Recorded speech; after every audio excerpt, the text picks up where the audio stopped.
I got fired. So at first I did what I would normally do, check LinkedIn to find a new job. And well, what I saw made me want to bleach my eyeballs. Was this the reality I wanted to throw myself into again? Drain the rest of my sanity just to keep going? And for what really? Nah.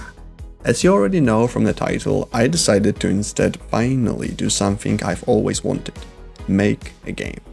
Now, you might think that trying to get into game dev after losing a job is a dumb idea, since the industry is on fire right now. And not in this shit is on fire kind of way, but more like, oh my god, we are all going to die. Well, you would be correct in thinking that. Honestly, I don't even have a counterpoint. What I'm doing is not the wisest choice, okay? But as corny as it may sound, I just want to finally feel free. So instead of doing the sensible thing, I'm going to spend all of my savings trying to make a game by myself. Now, that enough would be a challenge, but to crank up the difficulty level even higher, you need to know that I have no idea how to make games. I can't even code, like, at all. But the cherry on top of this impending doom, I decided to make my game available for free in its full version. Why? Well, there is a long version to this answer, but in short, I believe everyone should have access to creative work. Let me be clear, I don't judge studios for charging for their games. Well, most of them at least. Everyone is in a different situation. But if I'm trying to finally do something my way, I want to stay true to what I believe. Now, before I get a panic attack from talking about all of the massive challenges in front of me, let's actually talk about something exciting instead, the game that I want to make.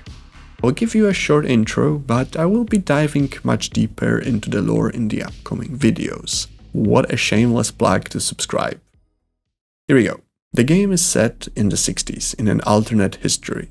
You see, in this timeline, religion and politics truly became one. The Western capitalist bloc is led by the Pope. He is the de facto leader of the whole capitalist world, with archbishops of each country acting as presidents.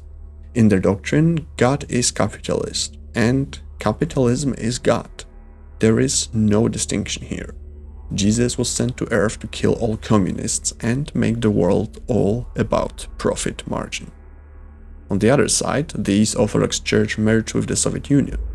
They believe that, surprise, God is communist and people like Marx and Lenin are treated as modern times apostles.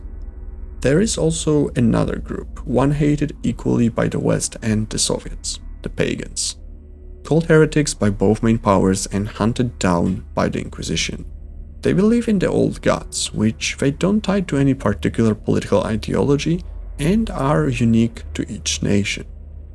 Now, there is one very important detail that I haven't mentioned yet, and it's also somewhat of a spoiler, so skip ahead 1 minute if you want to avoid it.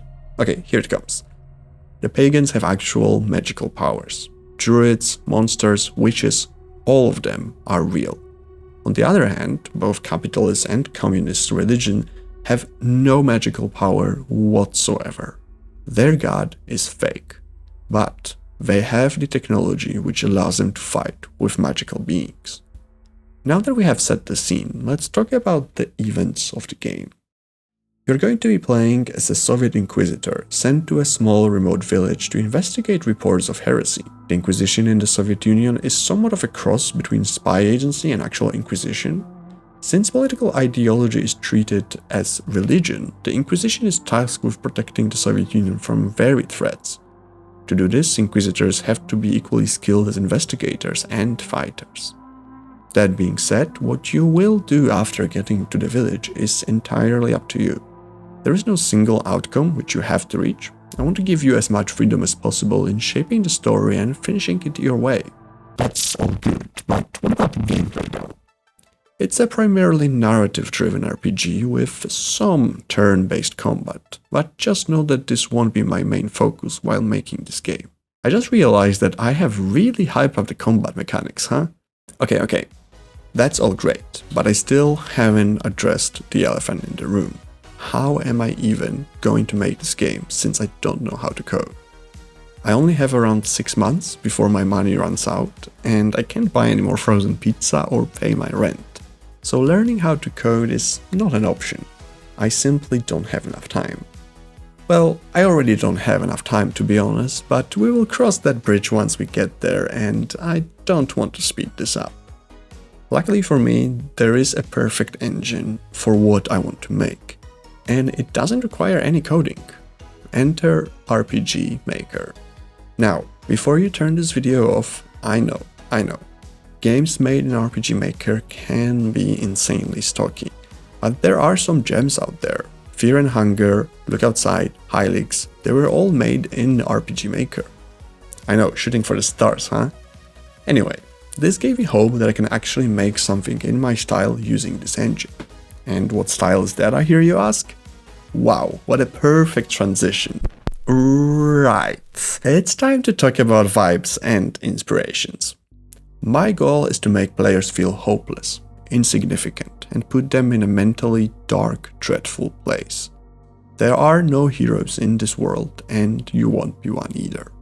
My main inspiration is the work of Zdzisław Beksiński, Tutsumo Nihei, Brutalism, Trench Crusade, and Warhammer 40k.